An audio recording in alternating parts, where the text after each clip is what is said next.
नमस्कार। आज हम क्लास 7 में आवर इन्वायरमेंट में चैप्टर नंबर 2 हमारी पृथ्वी के अंदर क्या है, इस चैप्टर को हम पढ़ने जा रहे हैं।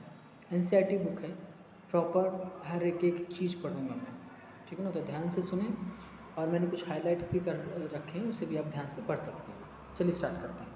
हमारी पृथ्वी के अंदर,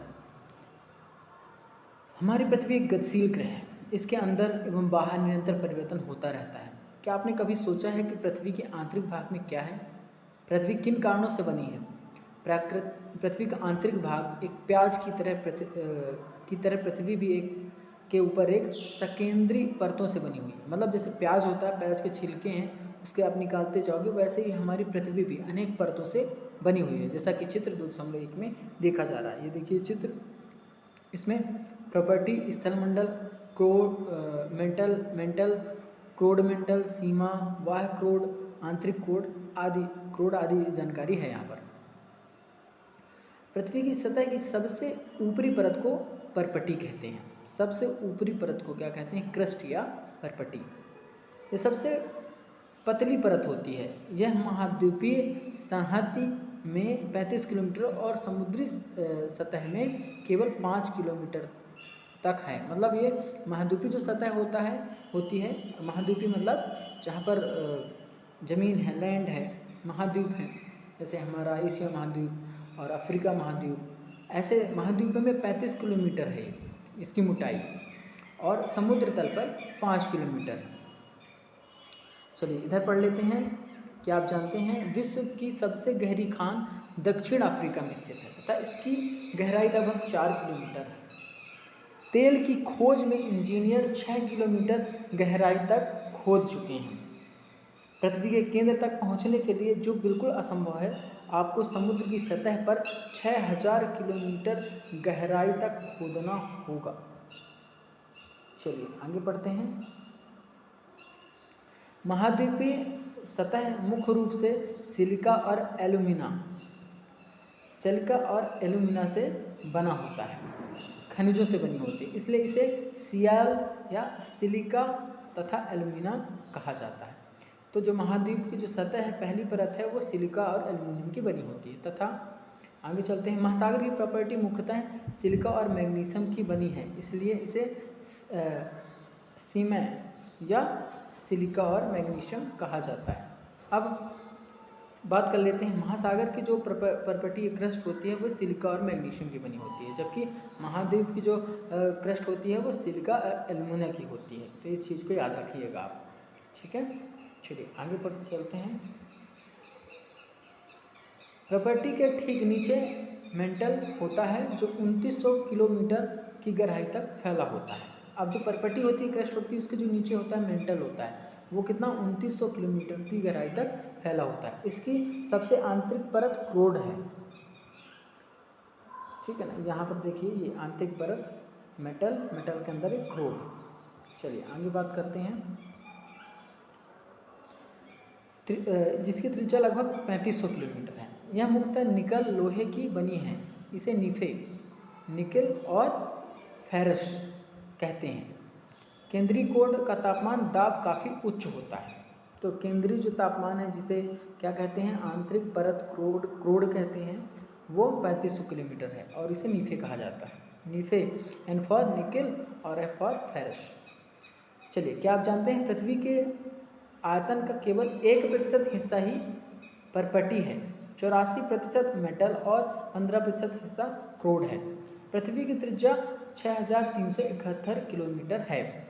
पृथ्वी की प्रॉपर्टी, अब बात कर लेते हैं सेल और खनिजों की, है ना। पृथ्वी की प्रॉपर्टी अनेक प्रकार के सेलों से बनी है।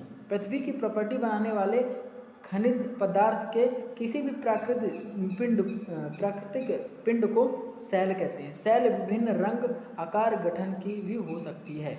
मुख्य रूप से सेल 3 प्रकार के होते हैं। चलिए सेल की बात कर लेते हैं। चट्टानों की 3 प्रकार की होती हैं।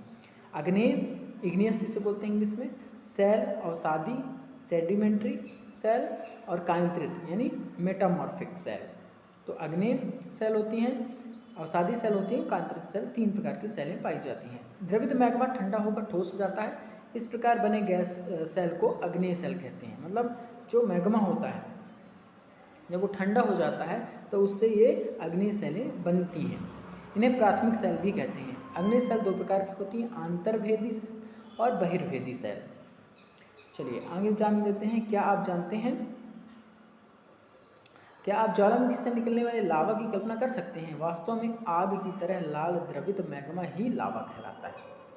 ठीक है ना, मैग्मा ही लावा कहलाता है। तो जो मैग्मा होता है वो कहाँ होता है? मुख्यतः मैग्मा जो होता है वो लावा जो होता है अंदर होता है, मैग्मा बाहर निकल आता है। तो मैग्मा जब ठंडा हो जाता है तो उसे क्या कहते हैं? वो सेल अग्नि सेलों का रूप धारण कर लेती है, जो पृथ्वी के आंतरिक भाग से निकलकर सतह पर आ जाते हैं। जब द्रवित लावा पृथ्वी की सतह पर आ जाता है तो तेजी से ठंडा होकर ठोस बन जाता है। प्रॉपर्टी पर इस प्रकार से बने सेल को बहिर्भेदी अग्नि सेल कहते हैं। मतलब सतह पर जो होता है वो लावा होता है, अंदर मैग्मा होता है। ठीक, अंदर जब होता है तो मैग्मा और बाहर जब सतह पर फैल जाता है तो इसे लावा कहते हैं। इसकी संरचना बहुत महीन दानों वाली होती है। उदाहरण के लिए बेसाल्ट, जो बेसाल्ट चट्टानें होती हैं अग्नि चट्टानों का ही एक रूप है। चलिए शब्द की उत्पत्ति पढ़ लेते हैं। इग्नियस लैटिन शब्द इग्निस जिसका अर्थ है अग्नि। सेडिमेंट्री लैटिन शब्द है सेडिमेंट्स जिसका अर्थ है स्थिर। ये पूछ ले कि सेडिमेंट्री जो शब्द है वो कहाँ से आया है? तो लैटिन से आया है। इसका अर्थ क्या होता है? तो स्थिर होता है। मेटामॉर्फिक का जो ग्रीक शब्द है मेटामॉर्फोस जिसका अर्थ है रूप परिवर्तन। चलिए आगे बात कर लेते हैं। इसकी संरचना महीन दानों वाली होती है। उदाहरण के लिए बेसाल्ट, दक्कन पठार बेसाल्ट सेलों से ही बना है। द्रवित मैग्मा कभी कभी भूप्रपट्टी के अंदर गहराई से ठंडा हो जाता है और इस प्रकार बने ठोस सेलों को अंतर्वेदी अग्नि सेल कहते हैं। धीरे धीरे ठंडा होने के कारण ये बड़े दानों का रूप ले लेते हैं। ग्रेनाइट ऐसे ही सेल का एक उदाहरण है। ग्रेनाइट अंतर्वेदी अग्नि सेल है। ठीक है, लेई या मसालों तथा दानों का चूर्ण बनाने के लिए जिन अपघर्षण पत्थरों का उपयोग किया जाता है ये ग्रेनाइट के बने होते हैं। मतलब जिसमें चटनी आप बांटते हैं ना, चटनी और मसाले बांटते हैं, वो इन्हीं ग्रेनाइट से बने होते हैं। सेल लुढ़क कर चटक कर एक दूसरे से टकरा कर छोटे छोटे टुकड़ों में टूट जाती हैं। चलिए शब्दावली की पहले बात कर लेते हैं। शब्दावली में सेलों की परतों में दबे मृत पौधों और जंतुओं के अवशेषों को जीवाश्म कहते हैं। यानी पत्थरों के नीचे मृत जीवों साथ में पौधों के अवशेष जो होते हैं जीवाश्म कहते हैं। सेल लुढ़क कर चटक कर एक दूसरे से टकरा कर छोटे छोटे टुकड़ों में टूट जाती हैं। इन छोटे कणों को अवसाद कहते हैं। ठीक है, ये अवसाद हवा जल आदि के द्वारा एक स्थान से दूसरे स्थान पर पहुंचकर क्या करते हैं? जम जाते हैं। ये अदृढ़ मतलब बहुत ज़्यादा अदृढ़ होते हैं। अवसाद दबकर कठोर होकर सेल की परत बनाते हैं। मतलब बहुत ही एक जगह फिक्स हो जाते हैं। फिक्स होने के बाद उसमें क्या होता है? दबाव पड़ता है और दबाव पड़ने के बाद ये क्या हो जाते हैं? कठोर हो जाते हैं। इस प्रकार सेलों को अवसादी सेल कहते हैं। उदाहरण के लिए बलुआ पत्थर रेत के दानों से बनता है। जो बलुआ पत्थर होता है वो रेत के दानों से बनता है। इन सेलों में पौधों, जानवरों और अन्य सूक्ष्म जीवाणुओं जो कभी इन सेलों पर रहे हैं के जीवाश्म भी हो सकते हैं। अग्नि और अवसादी सेल उच्च ताप और दाब के कारण कायांतरित सेलों में परिवर्तित हो सकती हैं। उदाहरण के लिए चिकनी मिट्टी स्लेट में एवं चूना पत्थर संगमरमर में परिवर्तित हो जाता है। अब देखिए यहाँ पर कायांतरित सेल में परिवर्तित अवसादी सेल का यहाँ पर चित्र दिया हुआ है। चलिए आगे बढ़ते हैं। सेल हमारे लिए बहुत उपयोगी हैं। कठोर सेलों का उपयोग सड़क, घर एवं इमारत बनाने के लिए किया जाता है। आप पत्थरों का उपयोग कई खेलों में करते हैं। उदाहरण के लिए 7 पत्थर, पिट्टू, चिबिड्डी, स्टापू या किटकिट, 5 पत्थर, गिड्डी आदि। आप अपने दादा दादी, माता पिता, पड़ोसियों आदि से पूछकर कुछ अन्य खेलों की जानकारी प्राप्त करें। आओ कुछ करके सीखें। अनेक स्मारकों के चित्र एकत्र कीजिए। पता कीजिए कि किन सेलों से बनी है। 2 चित्र आपके लिए एकत्र किए गए हैं। जो लाल किला है, लाल किला लाल बलुआ पत्थर से बना है। लाल किला किससे बना है? लाल बलुआ पत्थर। और जो ताजमहल है वो सफ़ेद संगमरमर से। आपको जानकर आश्चर्य होगा कि किन्हीं निश्चित दशाओं में एक प्रकार की सेल चक्रीय तरीके से एक दूसरे से में परिवर्तित हो जाते हैं। मतलब निश्चित दशाओं में एक प्रकार की सेल चक्रीय तरीके से, मतलब उनमें चक्रीय होता है, चक्रण होता है, फिजिकल और रासायनिक जो उसमें प्रभाव होते हैं उसकी वजह से वो एक से दूसरे में परिवर्तित हो जाते हैं। ये एक सेल से दूसरे सेल में परिवर्तन होने की इस प्रक्रिया को सेल चक्र कहते हैं। किसी कारणों से अगर पत्थर या सेल में किसी चक्र से रासायनिक हो सकती हैं, कोई दूसरे चक्र जो होते हैं भौतिक या रासायनिक प्रभाव की वजह से उनमें क्या होता है, परिवर्तन होता है, तो उसे सेल चक्र कहते हैं। क्या आप जानते हैं कि द्रवित मैग्मा ठंडा होकर ठोस अग्नेय सेल बन जाता है। ये अग्नेय सेल छोटे छोटे टुकड़ों में टूटकर एक स्थान से दूसरे स्थान पर स्थानांतरित होकर अवसादी सेल का निर्माण करता है। ताप एवं दाब के कारण ये अग्नेय और अवसादी सेल कांतित सेल में बदल जाते हैं। अत्यधिक ताप और दाब के कारण, ठीक है, अत्यधिक ताप और दाब के कारण कांतित सेल पुनः पिघलकर द्रवित मैग्मा बन जाती है।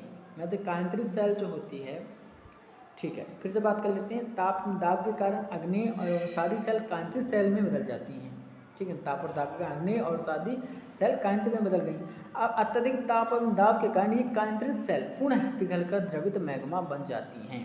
यह द्रवित मैग्मा पुनः ठंडा होकर ठोस अग्नेय सेल में परिवर्तित हो जाता है। इस तरह ये परिवर्तन चलता रहता है। ये देखिए यहाँ पर मैग्मा है, मैग्मा अग्नेय सेल बना, अग्नेय के बाद अवसादी बना, अवसादी के बाद क्या हुआ, अवसादी सेल बना, और फिर जो है ताप दाब के कारण फिर किसमें, मैग्मा में बन जाता है, अवसादी सेल भी और कांतित सेल भी, दोनों ही। ये कहलाता है सेल चक्र। चलिए आओ कुछ करके सीखें। क्या राज्य में कौन कौन से खनिज हैं पाए जाते हैं आपके राज्य में, उसका पता लगाएं। अपनी कक्षा में दिखाने के लिए कुछ नमूने एकत्र कीजिए पत्थरों के, ठीक है। सेल विभिन्न खनिजों से बनी होती हैं। खनिज प्राकृतिक रूप में पाए जाने वाले पदार्थ हैं जिनका निश्चित भौतिक गुणधर्म एवं निश्चित रासायनिक मिश्रण होता है। खनिज मानव जाति के लिए बहुत महत्वपूर्ण है। कुछ उपयोग ईंधन की तरह होता है, जैसे कोयला, प्राकृतिक गैस एवं पेट्रोलियम। इनका उपयोग उद्योगों और औषधि एवं उर्वरक में भी होता है, जैसे लोहा, एल्युमिनियम और सोना, यूरेनियम आदि। चलिए अभ्यास, तो ये चैप्टर खत्म होता है। नेक्स्ट चैप्टर नेक्स्ट वीडियो में लेकर आएंगे। तब तक के लिए नमस्कार।